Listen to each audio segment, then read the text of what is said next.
Hello friends, welcome all of you मार्गदर्शन the learning world में।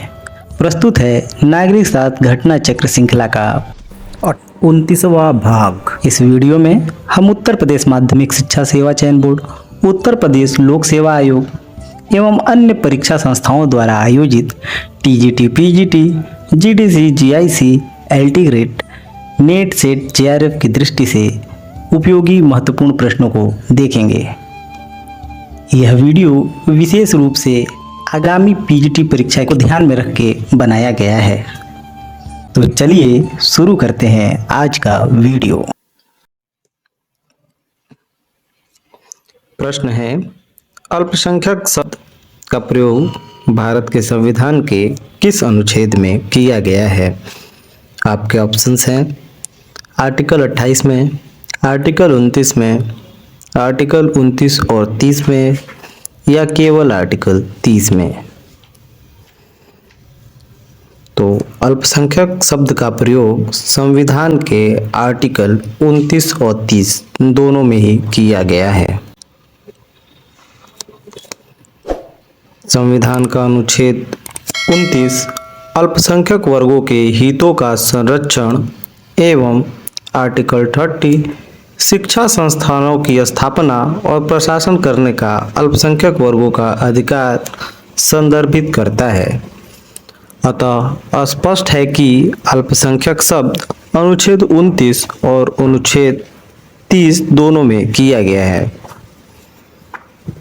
लेकिन यह जानना जरूरी है कि अल्पसंख्यक शब्द को संविधान में परिभाषित या स्पष्टीकृत नहीं किया गया है। भारतीय संविधान का कौन सा अनुच्छेद अल्पसंख्यक वर्ग के हितों के संरक्षण से संबंधित है? आपके ऑप्शंस हैं अनुच्छेद 17, अनुच्छेद 29, अनुच्छेद 30 या अनुच्छेद 31। तो भारतीय संविधान में अल्पसंख्यक वर्गों के हितों के संरक्षण से संबंधित अनुच्छेद 29 है। अगला प्रश्न है, कौन सा एक अनुच्छेद संवैधानिक उपचारों का अधिकार प्रदान करता है? तो आर्टिकल 32 संवैधानिक उपचारों का अधिकार प्रदान करता है। संविधान का अनुच्छेद 32 संवैधानिक उपचार का अधिकार प्रदान करता है। मूल अधिकारों के संरक्षण का अधिकार स्वयं में ही एक मूल अधिकार है। डॉक्टर अंबेडकर के अनुसार संवैधानिक उपचार का अधिकार संविधान की आत्मा है। अनुच्छेद 32 के तहत मूल अधिकारों की रक्षा की विशेष शक्ति सर्वोच्च न्यायालय को प्राप्त है।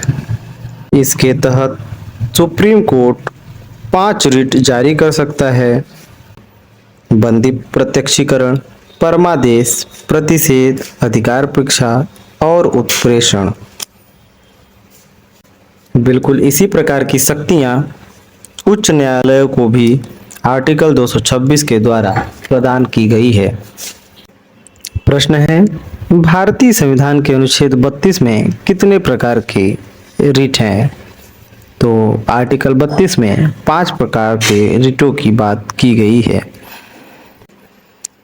अनुच्छेद 32 के तहत सुप्रीम कोर्ट तथा आर्टिकल 226 के तहत हाई कोर्ट द्वारा नागरिकों के मूल अधिकारों को लागू करवाने के लिए 5 प्रकार की रिट जारी की जाती है, जिनका विवरण बंदी प्रत्यक्षीकरण यानी हैबियस कॉर्पस, परमादेश यानी मैंडामस, प्रतिषेध लेख यानी प्रोहिबिशन, अधिकार परीक्षा क्यो वारंटो, उत्प्रेषण। प्रश्न है, संविधान के किस अनुच्छेद के अंतर्गत पंचायतों के गठन का प्रावधान है? ऑप्शंस हैं अनुच्छेद 39, अनुच्छेद 40, अनुच्छेद 41 या अनुच्छेद 42। तो भारतीय संविधान में आर्टिकल 40 के अंतर्गत प्रावधानों पंचायतों के गठन का प्रावधान है। संविधान का आर्टिकल 40 ग्राम पंचायतों के गठन का प्रावधान करता है।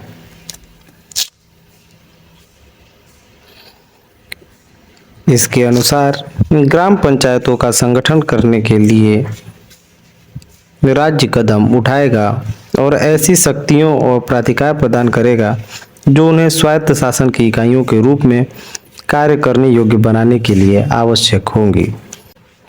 अन्य महत्वपूर्ण तथ्यों की ओर ध्यान दें तो आर्टिकल 40 को व्यवहार में लाने के लिए संघीय सरकार ने 73वां संविधान संशोधन 1992 के द्वारा संविधान में भाग 9 तथा एक अनुसूची 11वीं अनुसूची जोड़कर पंचायतों संबंधी प्रावधान किया। 11वीं अनुसूची जोड़कर पंचायतों से संबंधित प्रावधान किया। नगर पालिकाओं के गठन संबंधी प्रावधान का भाग 9 क में और 12वीं अनुसूची में किया गया है और नगर पालिकाओं के गठन का प्रावधान 74वें संविधान संशोधन 1992 द्वारा जोड़ा गया।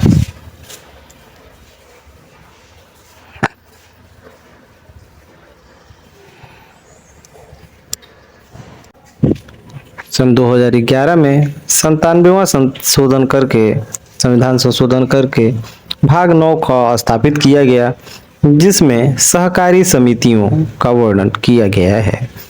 इसकी व्यवस्था अनुच्छेद 243 य ज से 243 य न तक है।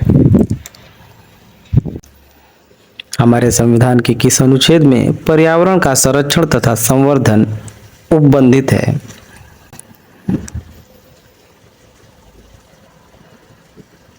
तो आर्टिकल 48 क में पर्यावरण का संरक्षण एवं संवर्धन वर्णित किया गया है।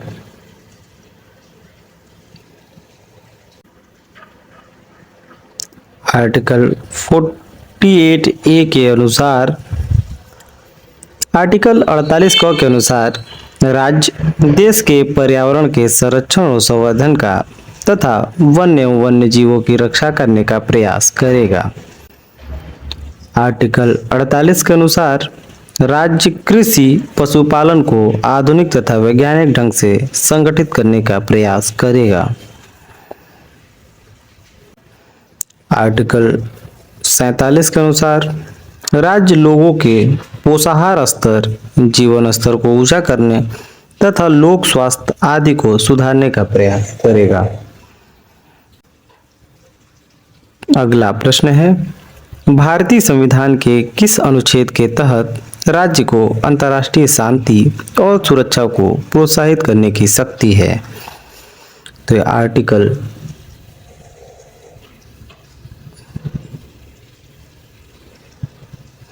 आर्टिकल 51 के अंतर्गत राज्य को अंतर्राष्ट्रीय शांति और सुरक्षा को प्रोत्साहित करने की शक्ति का प्रावधान किया गया है। भारतीय संविधान के अनुच्छेद 51 के तहत राज्य को अंतर्राष्ट्रीय शांति और सुरक्षा को प्रोत्साहित करने की शक्ति प्राप्त है।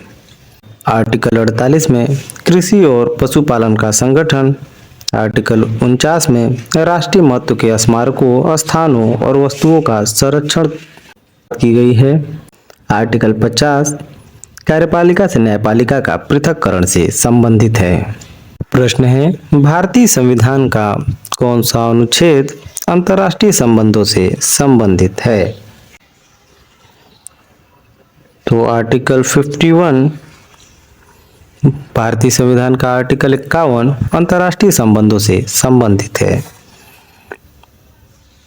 भारतीय संविधान का आर्टिकल 51 के अंतर्गत राज्य के नीति निर्देशक तत्वों में अंतर्राष्ट्रीय शांति और सुरक्षा की अभिवृद्धि का उल्लेख है।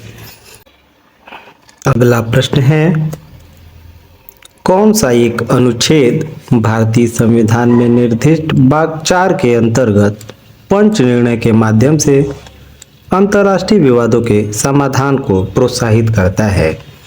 आपके विकल्प हैं आर्टिकल 48, आर्टिकल 50, आर्टिकल 49 या आर्टिकल 51।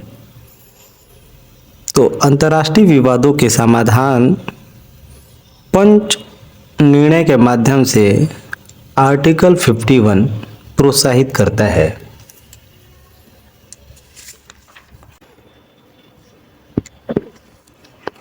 प्रश्न है, भारतीय संविधान का कौन सा अनुच्छेद भारत की विदेश नीति से संबंधित है? तो भारतीय संविधान का आर्टिकल 51 भारत की विदेश नीति से संबंधित है।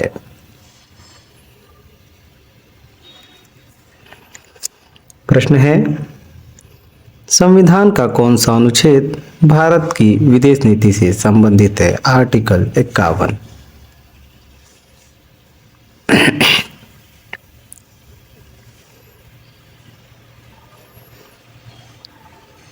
कौन सा अनुच्छेद अंतर्राष्ट्रीय संबंधों से संबंधित है? आर्टिकल 51।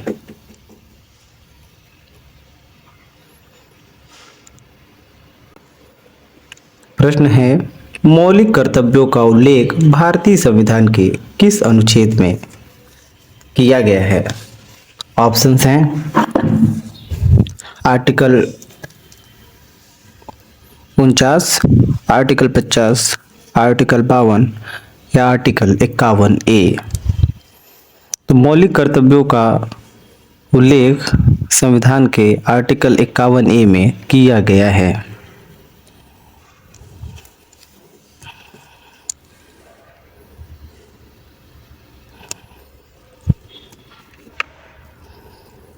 भारतीय संविधान के भाग 4 क एवं अनुच्छेद 51 क के अंतर्गत फंडामेंटल ड्यूटीज यानी मूल कर्तव्यों का प्रावधान है। सरदार स्वर्ण सिंह समिति की सिफारिश पर 42वें संविधान संशोधन अधिनियम 1976 द्वारा मौलिक कर्तव्यों को संविधान में जोड़ा गया है। प्रश्न है, कौन सा अनुच्छेद मौलिक कर्तव्यों से संबंधित है? तो आर्टिकल 51A, भारतीय संविधान का अनुच्छेद 51A मौलिक कर्तव्यों से संबंधित है। भारत के राष्ट्रपति की पद अवधि पद ग्रहण करने की तिथि से 5 वर्ष की होती है, किंतु वह पुनर्निर्वाचन का पात्र है। यह व्याख्या किस आर्टिकल में की गई है? आपके विकल्प हैं आर्टिकल 56-57 में, आर्टिकल 53-54 में,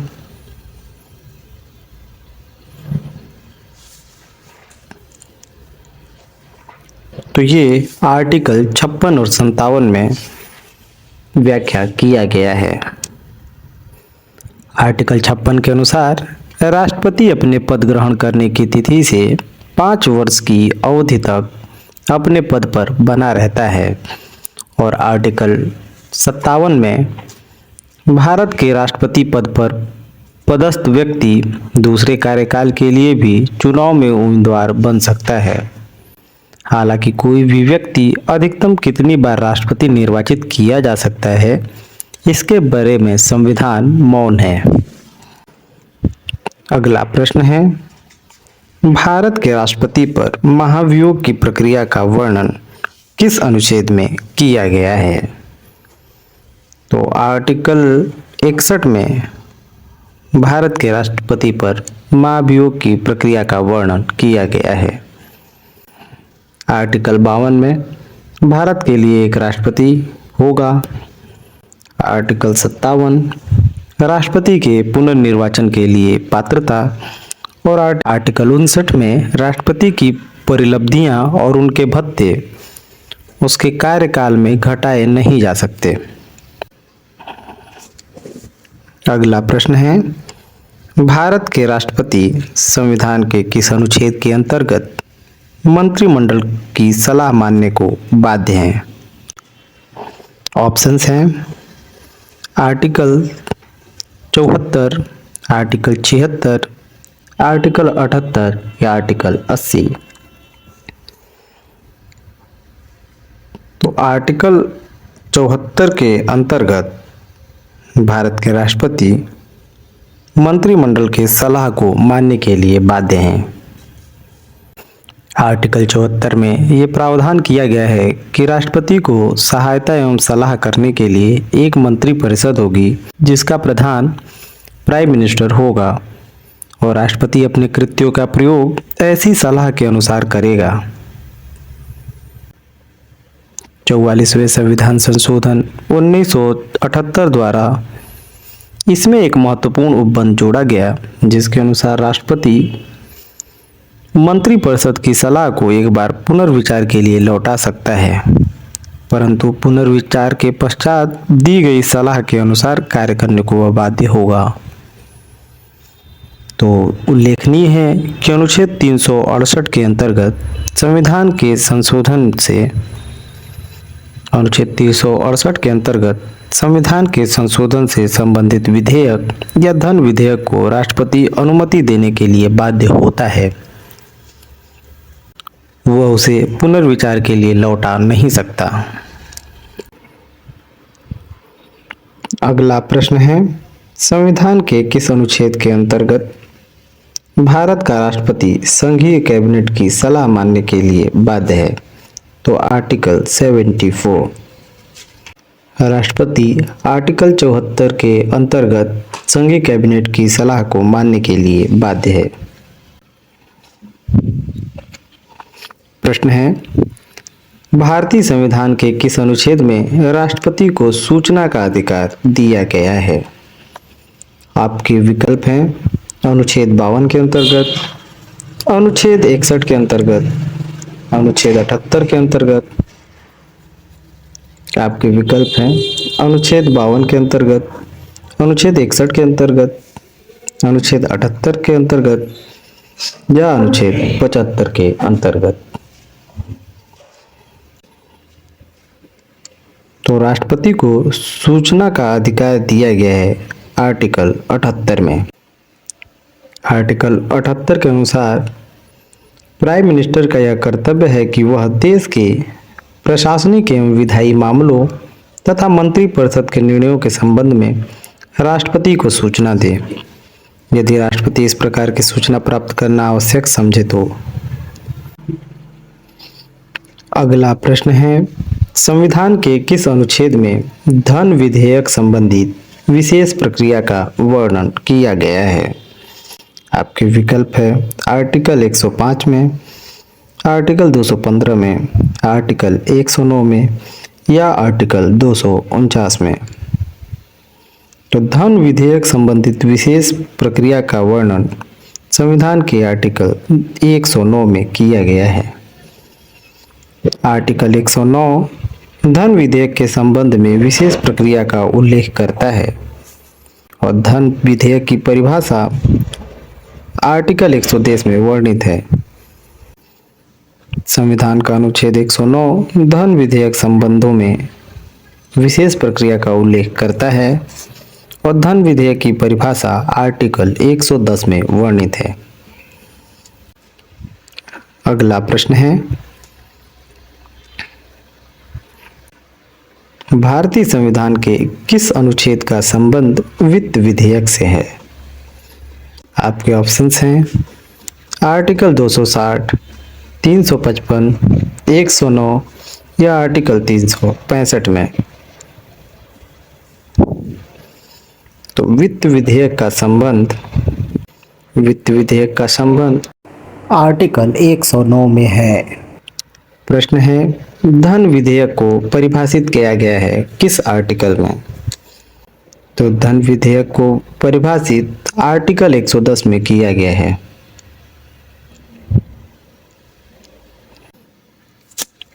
आर्टिकल 110 में धन विधेयक को परिभाषित किया गया है और इसके अनुसार कोई विधेयक धन विधेयक समझा जाता है यदि उसमें केवल निम्न सभी या किन्हीं विषयों से संबंधित उपबंध हो।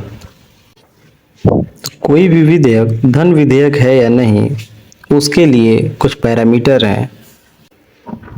अगर किसी विधेयक में कर का अधिरोपण, उत्पादन, परिहार, परिवर्तन या विनिमय की बात हो तो वह धन विधेयक होगा। यदि किसी विधेयक में सरकार द्वारा धन उधार लेने का विनियमन हो तो वो धन विधेयक होगा।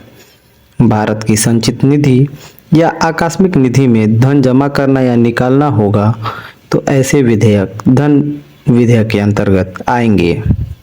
किसी व्यय को भारत की संचित निधि पर भारित घोषित करना या बढ़ाने धन विधेयक के अंतर्गत आएगा। प्रश्न है, संविधान के किस अनुच्छेद में सुप्रीम कोर्ट की स्थापना एवं संरचना का वर्णन किया गया है? आपके विकल्प है आर्टिकल 124 में, आर्टिकल 123 में, आर्टिकल 122 में या फिर आर्टिकल 121 में। तो सुप्रीम कोर्ट की स्थापना एवं संरचना का वर्णन आर्टिकल 124 में किया गया है। संविधान के आर्टिकल 124 में सुप्रीम कोर्ट की स्थापना एवं गठन के संबंध में प्रावधान किया गया है। प्रारंभ में उच्चतम न्यायालय में न्यायाधीशों की संख्या मुख्य न्यायाधीश के अतिरिक्त 7 थी, लेकिन ध्यान दें कि सर्वोच्च न्यायालय में न्यायाधीशों की संख्या सर्वोच्च न्यायालय संशोधन अधिनियम 2019 के द्वारा उच्चतम न्यायालय में अन्य न्यायाधीशों की संख्या को 30 से बढ़ाकर 33 कर दिया गया है। इस प्रकार वर्तमान में मुख्य न्यायाधीश सहित उच्चतम न्यायालय में न्यायाधीशों की कुल संख्या 33+1 है, यानी 34।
को सेट ठोक लीजिए, महाकाल का दबा के लाकर सेट ठोक लीजिए।